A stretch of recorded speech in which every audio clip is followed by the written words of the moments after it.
The crystal chandeliers sparkled like diamonds above the crowd, as expensive perfume mixed with the scent of fresh roses in the air. The Grand Metropolitan Hall was hosting its annual charity gala, and tonight was special. Viktor Petrov himself would be performing. The Viktor Petrov, the pianist whose fingers could make a piano weep or sing with equal mastery. Women in silk gowns glided across the marble floors, while men in tailored tuxedos held glasses of champagne that probably cost more than most people's weekly groceries. Everyone who was anyone had paid top dollar to be here tonight. Well, almost everyone. Near the back of the cocktail area stood Maggie Chen, clutching her small purse like it might fly away. Her dress was nice enough, a simple navy blue number she'd found at Macy's on sale. She'd paired it with her good shoes, the black ones she usually saved for weddings. But looking around at the sea of designer labels and glittering jewelry, she felt like a sparrow who had accidentally flown into a peacock convention. Maggie had saved for 8 months to afford this ticket. 8 months of bringing lunch from home instead of buying it. 8 months of skipping her usual Saturday coffee treat. 8 months of putting away $20 here, $30 there until she finally had enough. Because Maggie had a secret that nobody at the community center where she worked knew about. She absolutely loved classical music. Not just liked it, loved it with her whole heart. She ran the cafeteria at Lincoln Community Center, a job that had her starting at 5 in the morning to prep breakfast for the after-school program kids and the seniors who came for lunch. Her hands smelled like dish soap most days, and she often had mysterious stains on her uniform that she couldn't quite explain, but it was honest work, and it paid the bills. Tonight she wasn't Maggie the cafeteria manager. Tonight she was just someone who wanted to hear beautiful music played by a master. She'd been looking forward to this for months, circling the date on her calendar, counting down the days like a child waiting for Christmas. The crowd began moving toward their tables as the cocktail hour wound down. Maggie checked her ticket again to make sure she knew where to go. Table 47. She'd be near the back, but that was fine. She could still hear perfectly well from there. She started making her way through the crowd, trying to be invisible, trying not to bump into anyone. But the room was packed, and people weren't exactly making space for a woman in a department store dress. She squeezed between a group of laughing socialites and found herself suddenly in a small clearing near the stage. That's when she saw him. Viktor Petrov stood there like a king surveying his kingdom. He was tall and angular, with sharp cheekbones and dark hair swept back from his forehead. His tuxedo probably cost more than Maggie's car. He was surrounded by admirers, people hanging on his every word, laughing at his jokes probably a bit too enthusiastically. Maggie should have gone around, should have taken the long way to her table, but the direct path was right there, and the lights were flashing to indicate people should find their seats, and she didn't want to be late. So she started to walk past, keeping her head down, trying to be quick and unobtrusive. She didn't see the couple suddenly step backward into her path. Didn't have time to stop. She bumped into the woman, who stumbled slightly into Viktor, Maggie's glass of sparkling water, which she'd been holding carefully tipped. Just a few drops splashed out, catching the light as they fell toward the floor. 1 or 2 drops landed near Viktor's shoes. Not on them. Near them. Oh my goodness, I'm so sorry. Maggie's hand flew to her mouth. I didn't mean to, I'm so sorry, excuse me. The woman she'd bumped into waved it off with a smile. No harm done, dear. But Viktor had noticed. Oh, he'd noticed. He looked down at his shoes, then slowly, deliberately raised his eyes to take in Maggie from head to toe. His gaze was like ice. She could feel him cataloging every detail. The off-the-rack dress, the sensible shoes, the drugstore makeup, the purse with the slightly frayed strap. The conversations around them began to die down. People were noticing, watching. How clumsy, Viktor said, his accent making the words sound even more cutting. He didn't raise his voice. He didn't need to. The contempt in his tone carried perfectly well. Tell me, do you often attend events that are quite so far above your station? Maggie felt her face grow hot. I'm sorry, it was an accident. I didn't mean... Perhaps, Viktor interrupted, examining his fingernails as if bored. You should stick to establishments more suited to your capabilities. Concert halls require a certain refinement, a certain class. He paused, letting the word hang in the air like a slap. This isn't a soup kitchen, my dear, someone gasped. Actually gasped. The circle of people around them had grown, and now everyone was staring. Some looked shocked. Some looked uncomfortable. A few looked like they might laugh. Maggie's throat tightened. She'd been excited for this evening for so long. Had dreamed about it while scrubbing pots and wiping down tables. Had imagined sitting in this beautiful hall and letting the music wash over her.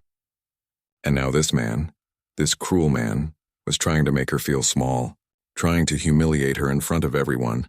She could have cried. Part of her wanted to turn and run out of the hall and never come back. But something else rose up in her chest. Something quiet but solid. She'd faced harder things than a mean man with an expensive suit. She'd faced real problems, real pain, real sacrifice. This was just words. "I apologize for the disruption," she said quietly, her voice steady despite the burning in her cheeks. She looked directly at Victor, meeting his cold eyes with her own. "I hope you enjoy your performance tonight." Then she turned and walked away, her head held high even though her hands were shaking. She found table 47 and sat down, trying to ignore the whispers that followed her like a trail of smoke. Victor's manager, a nervous-looking man with wire-rimmed glasses, appeared at the pianist's elbow. "Victor, perhaps that was—" "She'll be fine." Victor waved him off, already turning back to his admirers. "These people need to learn their place." "Now where were we?" But the mood had shifted. Some of the guests looked at Victor differently now. The warmth in their smiles had cooled just a fraction. Whispers rippled through the crowd like wind through grass. "Did you hear what he said? How rude, that poor woman. She wasn't bothering anyone." Victor didn't care, or pretended not to. He was used to being admired, used to being the center of attention. One woman in a cheap dress couldn't possibly matter. At table 47, Maggie smoothed her napkin in her lap and took a sip of water. Her hands had stopped shaking. She'd come here for the music, and she wasn't going to let one cruel man ruin that. She'd paid for this ticket with her own hard-earned money, and she had just as much right to be here as anyone else. The lights dimmed. The crowd settled. Victor walked onto the stage to thunderous applause, and the evening's performance was about to begin. What none of them knew, what Victor Petrov could never have guessed, was that before this night was over, the woman he'd just humiliated would teach him a lesson he'd never forget.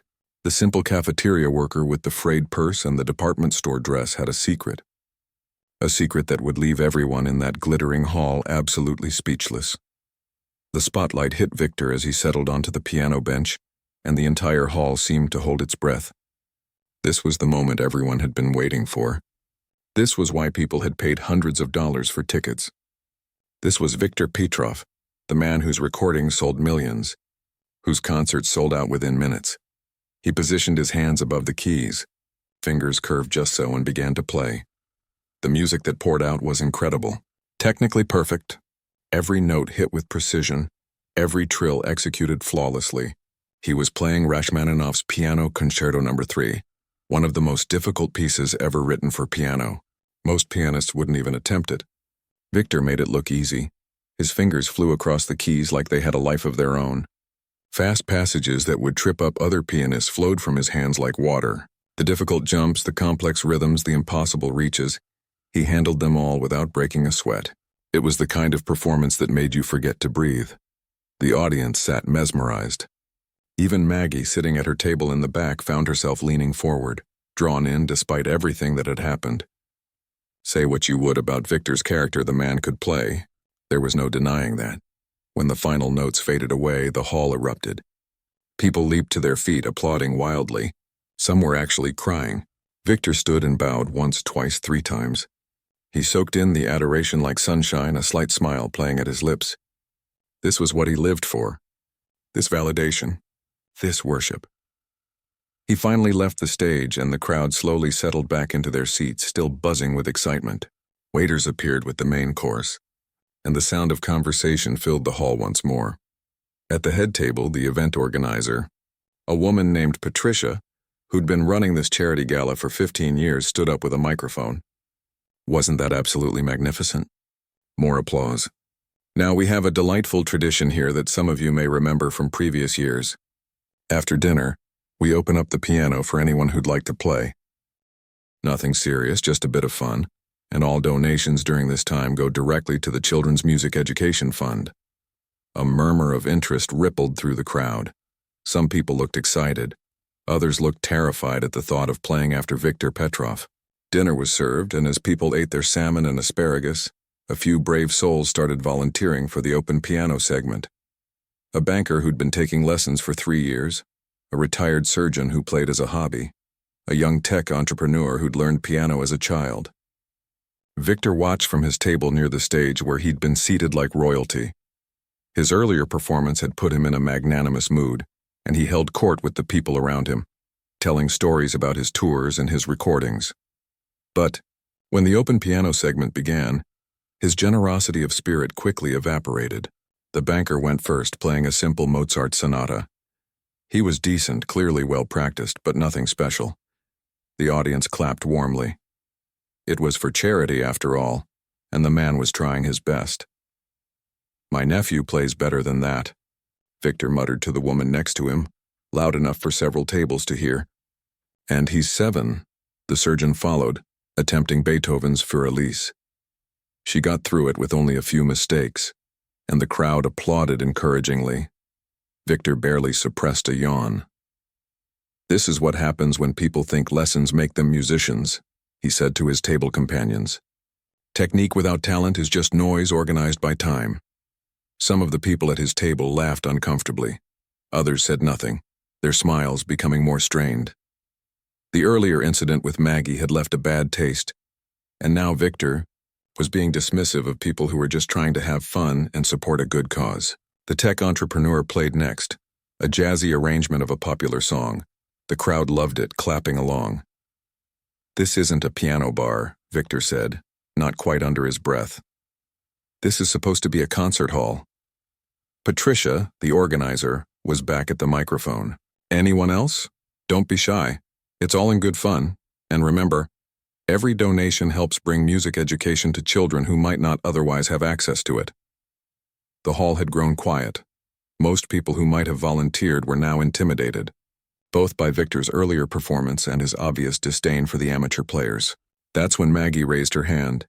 It was a small gesture, tentative, her hand lifting just above shoulder height. But Patricia saw it and her face brightened.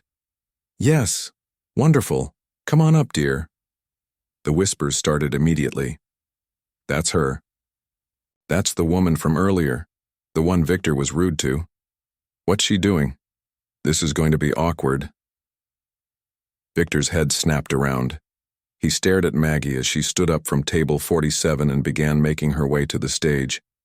A slow smile spread across his face, but it wasn't a kind smile. It was the smile of a cat who'd just spotted a mouse. "Oh, this should be entertaining," he said, making no effort to lower his voice. People at nearby tables turned to look at him, their expressions ranging from shock to disapproval. "I do hope she's practiced. It would be a shame to embarrass herself twice in one evening." His manager leaned in. "Viktor, maybe—" "What?" "I'm simply observing. Surely there's no harm in that." Maggie climbed the steps to the stage, moving slowly but steadily. The spotlight found her, and suddenly her simple dress and sensible shoes were on display for the entire hall to see. She looked small up there, ordinary, completely out of place on the stage where Viktor Petrov had just performed one of the most difficult pieces in classical music. Patricia handed her the microphone. "Would you like to introduce yourself, dear?" Maggie's voice was soft but clear.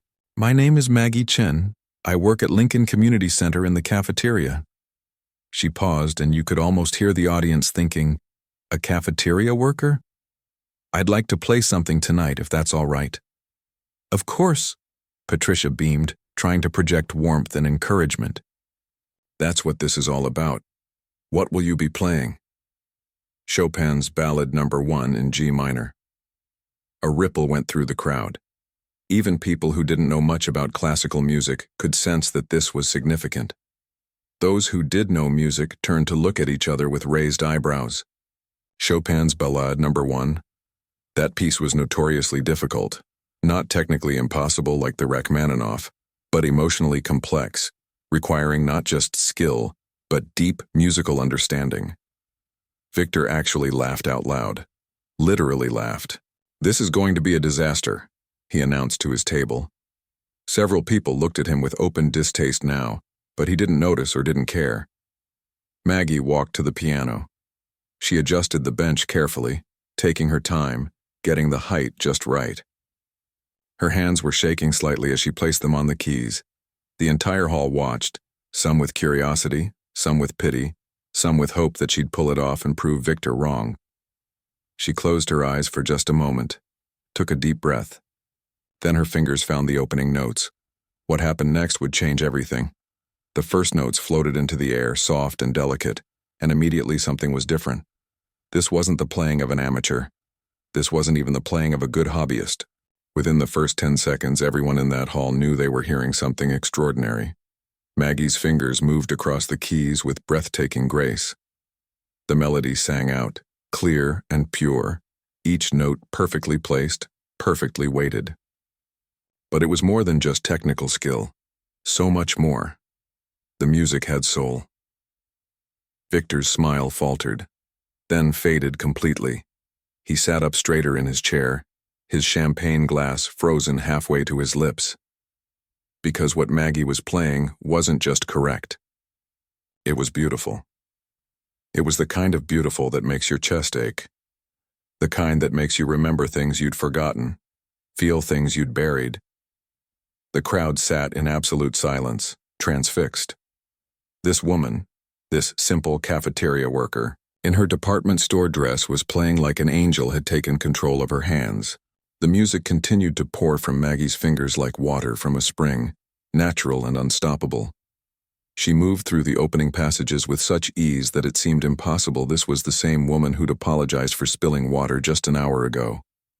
The woman who'd been told she didn't belong here. Every note was placed with surgical precision, but there was nothing cold about it, nothing mechanical.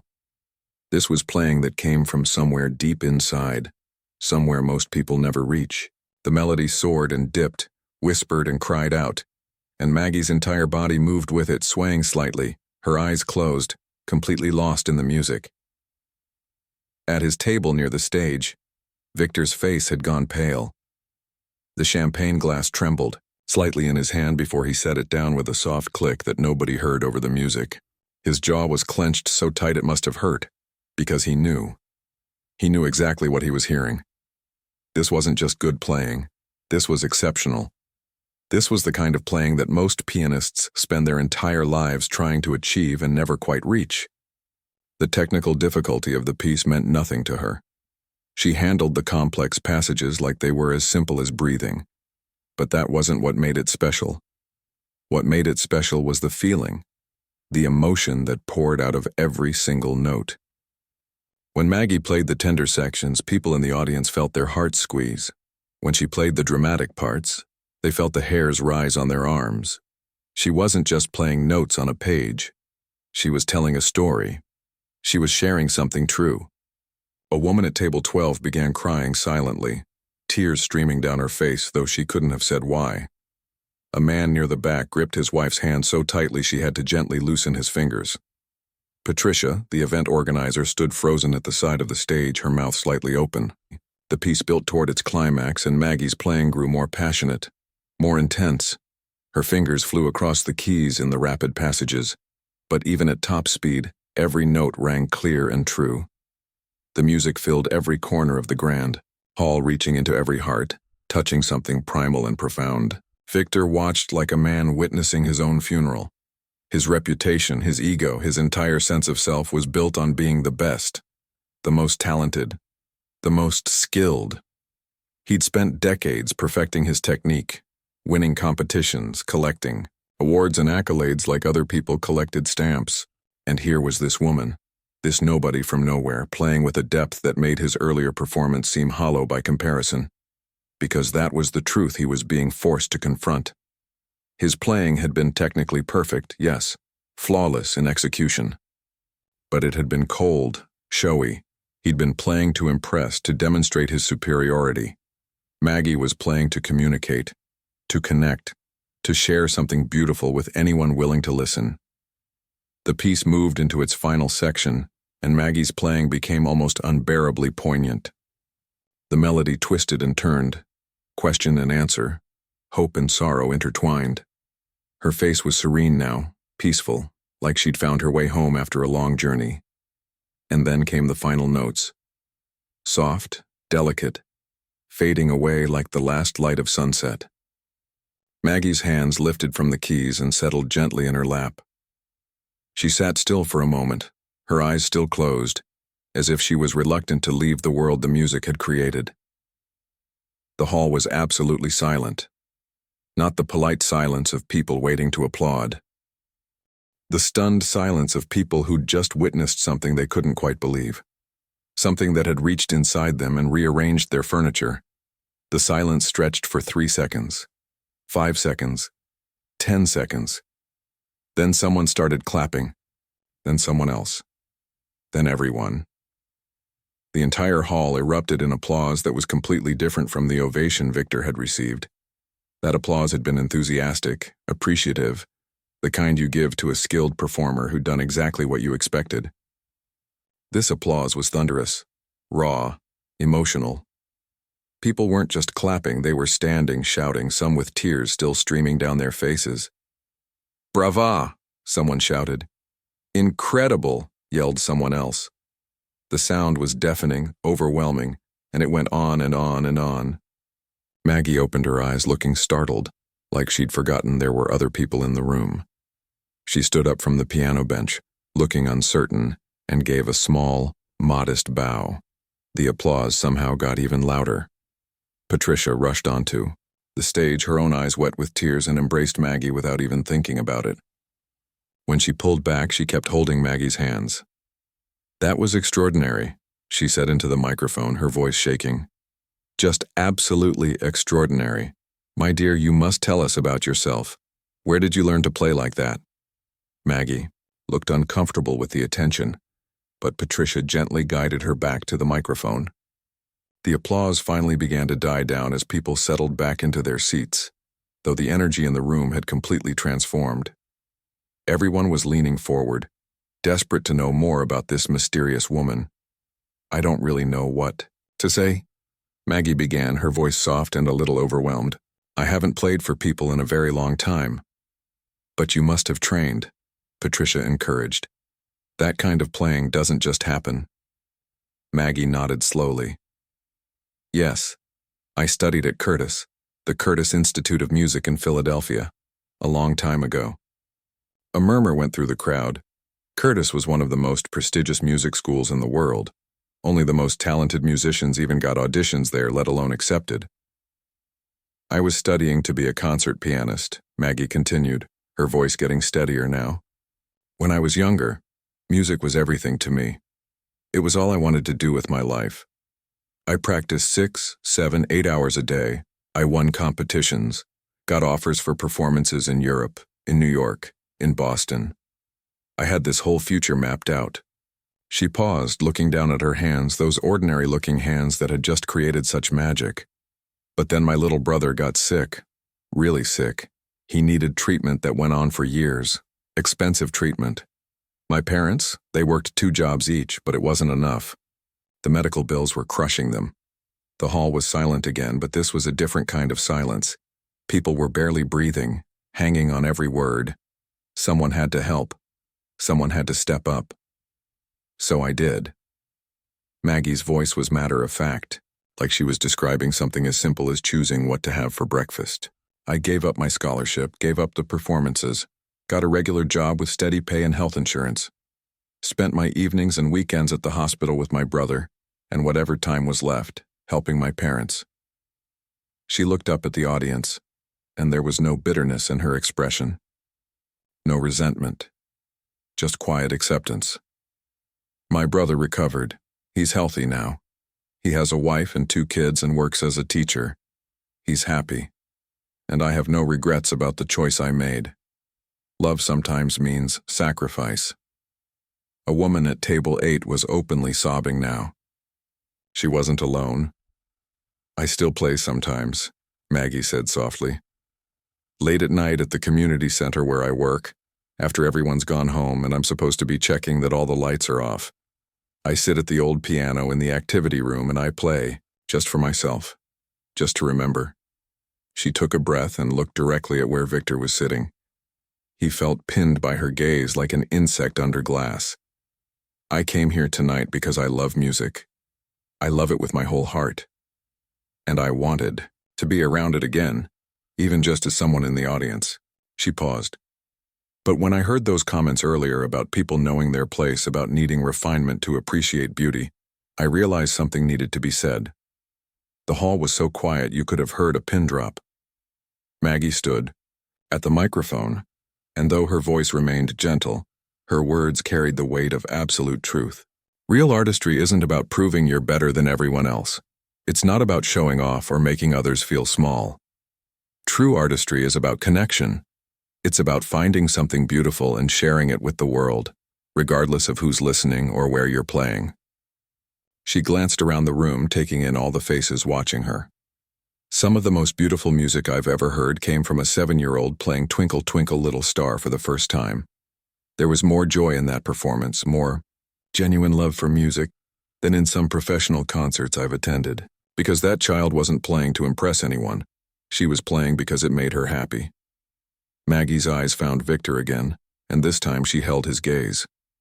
"The dress you wear, the shoes on your feet, the size of your bank account, none of that determines whether you deserve to be surrounded by beauty. None of that measures your worth as a person or your capacity to feel, to appreciate, to understand. Music belongs to everyone. Art belongs to everyone. And the moment we forget that, the moment we start using our talents to build walls instead of bridges, we've lost something essential." She stepped back from the microphone, looking suddenly tired. "That's all I wanted to say. Thank you for listening." The applause that followed was different from before. It wasn't just appreciation for her playing now. It was gratitude, respect, recognition. People stood again, but this time the ovation felt more like a standing tribute than a response to entertainment. Maggie had given them something more valuable than a perfect performance. She'd reminded them of something important they'd forgotten, or maybe never known. Patricia hugged her again, then walked her off the stage. Several people approached Maggie as she made her way back to her table, wanting to shake her hand, to thank her, to tell her how moved they were. She accepted their kindness graciously, but clearly wanted to slip back into the background. At his table, Victor sat frozen. The people around him, who'd been fawning over him all evening, were now deliberately not looking at him. The contrast between his behavior and Maggie's grace had been laid bare for everyone to see, and it was damning. His manager, Philip, leaned over. "Victor, I think maybe—" "Don't." Victor's voice was hoarse. "Just don't." But Philip persisted, speaking quietly enough that only Victor could hear. "You need to fix this. That woman just made you look small. And not because of what she played, because of what she is. Because of how she handled your cruelty with dignity while you sat here mocking people who were just trying to have fun and support charity." Victor wanted to argue, wanted to defend himself. But what could he say? That he was right to have insulted her, that those amateur players deserved his contempt? Every word that came to mind sounded hollow and petty even in his own head. Around them, the gala was wrapping up. People were gathering their things, still talking excitedly about Maggie's performance and her words. Victor heard snippets of conversation as people passed his table. Can you believe she gave all that up? For her brother? And he had the nerve to tell her she didn't belong here. I've been to a dozen of his concerts and I've never been moved like that. Real talent with real humility. That's so rare. Each comment landed like a stone in Victor's chest. His manager had been right. He'd been made to look small. But worse than that, he felt small. The armor of his ego, built up over decades of success and praise, had cracked wide open, and he was forced to see what was underneath. It wasn't pretty. Patricia made her way to Victor's table as guests began to leave. Her smile was polite, but cool. A dramatic change from her earlier warmth toward him. "Victor, thank you again for your performance this evening. It was technically superb, as always." Technically superb. The words felt like an insult, though her tone remained professional. She didn't say it was moving, didn't say it was beautiful. Just technically superb, like a math problem solved correctly but without elegance. "However," Patricia continued, "I think we need to discuss something. The incident earlier with Miss Chen was witnessed by many of our donors. Several have already approached me with concerns about your conduct." Victor's stomach dropped. Patricia, She held up a hand. I'm not finished. This gala raises money for music education programs for underprivileged children. Children who might not otherwise have access to instruments or lessons. Children who, frankly, might show up to their first recital in clothes from a thrift store because their parents can't afford anything else. The whole purpose of this event is to show that music belongs to everyone, regardless of their background. Your behavior tonight contradicted everything we stand for. I understand, Victor said quietly. And he did. He understood perfectly. He'd been so caught up in his own superiority that he'd forgotten, or maybe never learned, what music was actually for. Patricia's expression softened slightly. You're an incredibly talented musician, Victor. But talent without humanity is just noise. I hope you'll think about that. She nodded politely and walked away. The hall was emptying now. Victor remained seated, unable to bring himself to stand to face the people who were leaving. Some glanced his way, their expressions ranging from disappointment to outright disgust. He'd come here tonight as the celebrated star, the main attraction, the genius everyone wanted to meet. He was leaving as the villain of the evening. Philip finally stood. Come on, let's go. Victor followed him out through a side exit, avoiding the main doors where people were still gathered, talking and laughing. They walked to Victor's car in silence. The night air was cold, and Victor pulled his expensive coat tighter around himself, but the chill he felt came from inside. That video is going to be everywhere by morning, Philip said as they reached the car. Someone filmed her performance. Probably several people did. And her speech. It's going to go viral, Victor. You need to prepare yourself for that. Victor nodded numbly. He could already imagine it. The comments. The criticism. The backlash. His career had been built on his reputation as the best, the most talented, the untouchable genius. Now everyone would know he was also cruel and arrogant. They'd compare his playing to hers and find his lacking in the one thing that mattered most. Heart. He got into the car but didn't start the engine. He just sat there, hands on the steering wheel, staring at nothing. What do I do? He finally asked. Philip was quiet for a moment. You could apologize publicly, genuinely. Would that even matter? Would anyone believe it? I don't know, Philip admitted. But it would be better than doing nothing. Right now you're the man who mocked someone for being poor and then got shown up by her. That's your story. If you don't change that narrative, that's what you'll be remembered for. Victor drove Philip back to his hotel, then headed to his own apartment in the city. It was a beautiful place, expensive, filled with awards and framed photos of himself with famous people. Tonight it all felt meaningless. He sat at his own piano, a magnificent instrument worth more than most people earned in a year. He placed his fingers on the keys but couldn't bring himself to play, because now he knew the truth. Technical perfection meant nothing if there was no soul behind it. And somewhere along the way, in his pursuit of being the best, he'd lost whatever soul his playing once had. The question was, could he get it back? And more importantly, did he even deserve the chance to try? Philip had been right about the video. By the next morning, Maggie's performance was everywhere. Someone had filmed the entire thing on their phone, from the moment she walked onto the stage to her final words about art belonging to everyone. The video had been viewed 2 million times before Victor even woke up. By noon, it had 15 million views. The comments section was brutal. People weren't just praising Maggie, though there was plenty of that. They were tearing Victor apart. Someone had captured his mocking comments on video too, and that clip was making the rounds alongside Maggie's performance. The contrast between his cruelty and her grace played out over and over again on screens around the world. Imagine being this talented and this humble, one comment read, with 50,000 likes. Meanwhile, Victor Petrov thinks being able to play fast makes him better than everyone else, another said. This is what happens when you have skill without soul, wrote someone else. Victor's phone was exploding with messages. His publicist, his agent, concert promoters, all of them wanted to know what he was going to do, how he was going to handle this. 3 venues had already canceled upcoming performances. A recording contract that was supposed to be signed next week was suddenly on hold pending further discussion. His career, built over decades, was crumbling in a matter of hours. Victor sat in his apartment, still in the clothes from the night before, and watched the video of Maggie playing. He watched it once, then again, then a third time. Each time he saw something he'd missed before. The way her whole body moved with the music, the expression on her face peaceful and focused and utterly present, the way her fingers seemed to caress the keys rather than attack them, and he saw himself in the background of one shot, his face twisted with contempt, his body language radiating arrogance. He looked like everything that was wrong with the classical music world. Elitist, dismissive, cold. He looked like someone he didn't want to be anymore. By the third day, Victor knew what he had to do.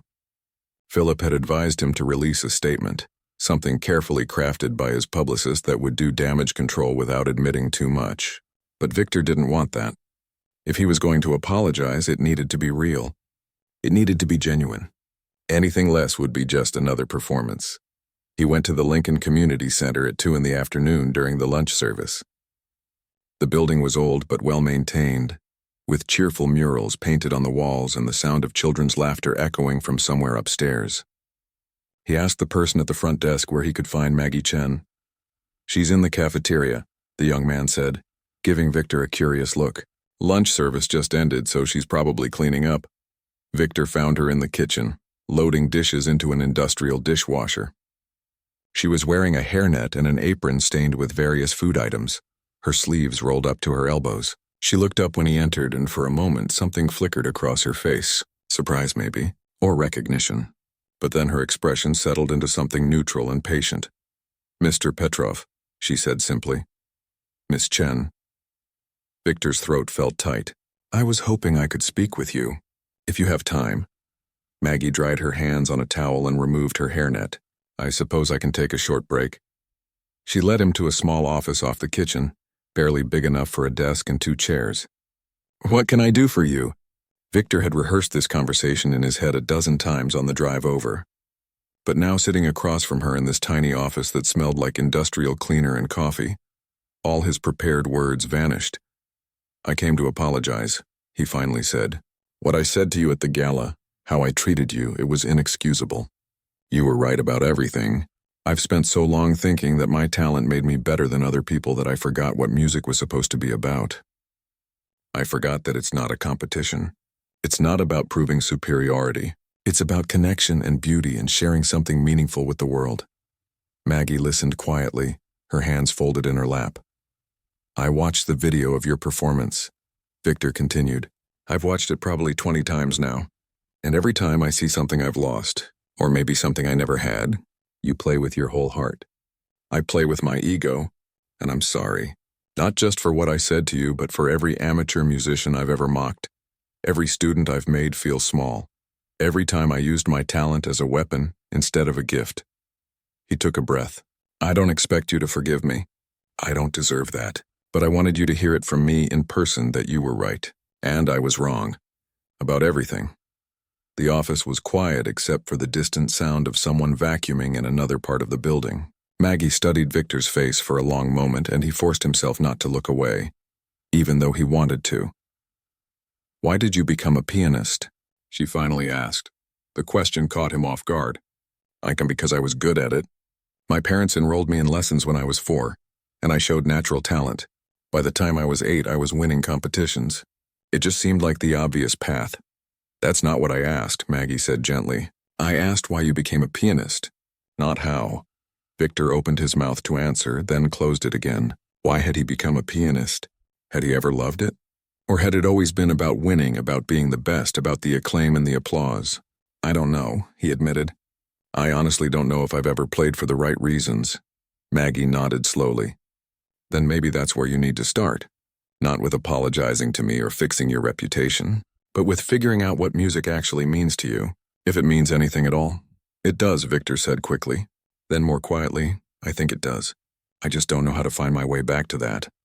"Well," Maggie said, standing up, "you've taken the first step by coming here. That took courage. But apologies are easy compared to actual change. The question is whether you're willing to do the hard work of becoming a better person, not just a better performer." She walked him to the door. Before he left, she added, "There's a community music program here on Thursday evenings. Kids from the neighborhood come to learn instruments. Most of them have never touched a piano before. The teacher we had just moved away, so we're looking for someone to volunteer. The pay is $0, the students will make a lot of mistakes, and nobody will be filming it for social media. Victor understood what she was offering. A chance, not to rebuild his reputation, but to rebuild himself. Thursday evenings, he repeated. What time? 6 to 8. Don't come if you're going to make those kids feel small. They get enough of that in the world already. I won't, Victor promised. I'll be here. 2 years later, Victor Petrov stood at the back of the Lincoln Community Center's auditorium, watching his students perform their first recital. None of them were prodigies. Some of them hit wrong notes. One kid forgot an entire section and had to start over. But they were trying, really trying, and there was something beautiful in that effort.